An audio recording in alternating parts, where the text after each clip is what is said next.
So, for those of you who missed it last week, there was a report that came out that detailed how Joe Biden's electoral strategy during the primary is to essentially hide his face.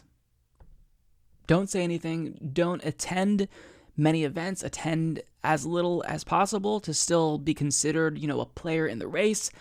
And it's funny because I think he actually knows that that's his best bet, because he's one of these politicians who, like Hillary Clinton, the more he speaks, the more people dislike him. The more that they're reminded, oh yeah, this dude he's a gaffe machine.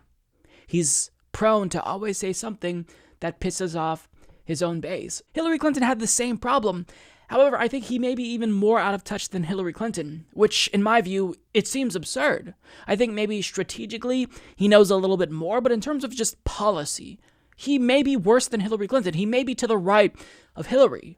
So if he were to win, could you imagine how much of a disaster that could potentially be?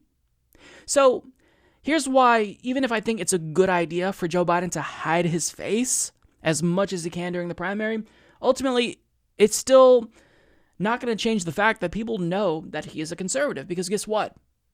He's in favor of an anti-abortion law. One that, in my view, this is just non-negotiable. So as Morgan Stalter of The Hill reports, former Vice President Joe Biden's presidential campaign confirmed that he still supports a controversial ban prohibiting the use of federal funds for certain abortion services. Campaign aides told The Hill that the 2020 presidential hopeful still supports the Hyde Amendment, which has prevented government health programs like Medicaid from paying for abortions except in cases of rape, incest, or to save the life of the woman.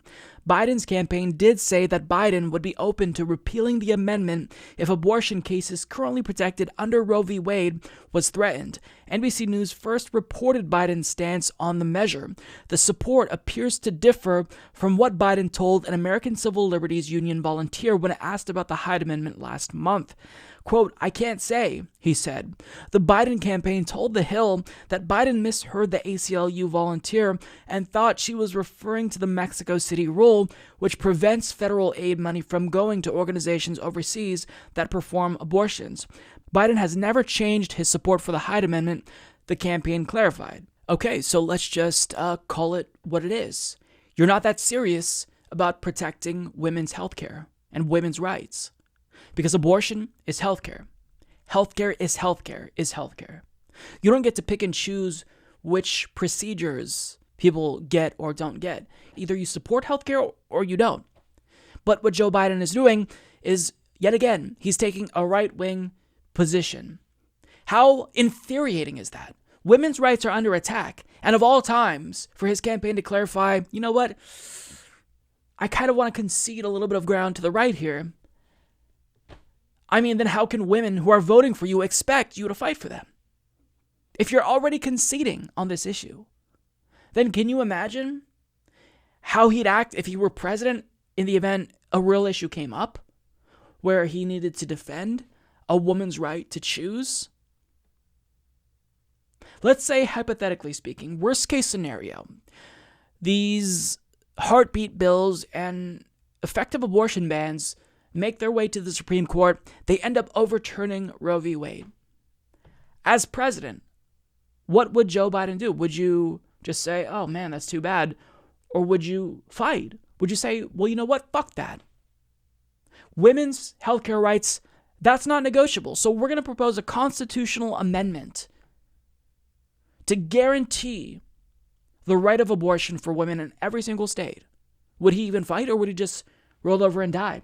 This tells me that he would roll over and die. So one thing that is kind of an interesting twist to this story is that even if Joe Biden is the only Democratic Party presidential contender who's openly still supporting the Hyde Amendment, there's a little bit of a gray area when it comes to other candidates, because they voted for a 2018 appropriations bill that contained a provision that's pretty damn similar in language to the Hyde Amendment. This includes Michael Bennet, Cory Booker, Kirsten Gillibrand, Kamala Harris, Amy Klobuchar, Elizabeth Warren even, Eric Swalwell, and Beto O'Rourke. Now, as The Week reports, of the current and former Congress members running for president, only Senator Bernie Sanders voted down the 2018 bill. Still, Booker, Gillibrand, Harris, Warren, and others have all joined this call to repeal Hyde. I'm going to be kind and give them the benefit of the doubt, and I'm not going to assume that they voted for the appropriations bill specifically because they support the Hyde Amendment like Joe Biden. I'm assuming that they voted for the Hyde Amendment in spite of it, right? Because there are these laws that people will vote on that maybe have some good, maybe have some bad. A good example is the crime bill. Bernie Sanders voted for the crime bill, but he talks about how, look, I was against the crime bill, but I voted for it because there were specific provisions that I really, really supported, like the Violence Against Women Act, the assault weapons ban. I supported that. But at the same time, the overall bill, I acknowledge it was damaging. So I'm assuming that the same is true here. So what really matters is if you voted for that 2018 appropriations bill, you should come out and say, I'm against the Hyde Amendment. I don't agree with Joe Biden here. And some have, to be fair. But I mean, the main takeaway overall is that Joe Biden really is the worst offender here. The fact that he doesn't support or that he supports the Hyde Amendment, rather, I mean, this is just non-negotiable. Abortion is non-negotiable. Democrats already are terrible when it comes to economic issues. They are fiscally conservative. They're right-wing, economically speaking. So the only draw at this point for the left in voting Democrats is because they support LGBTQ rights and women's rights.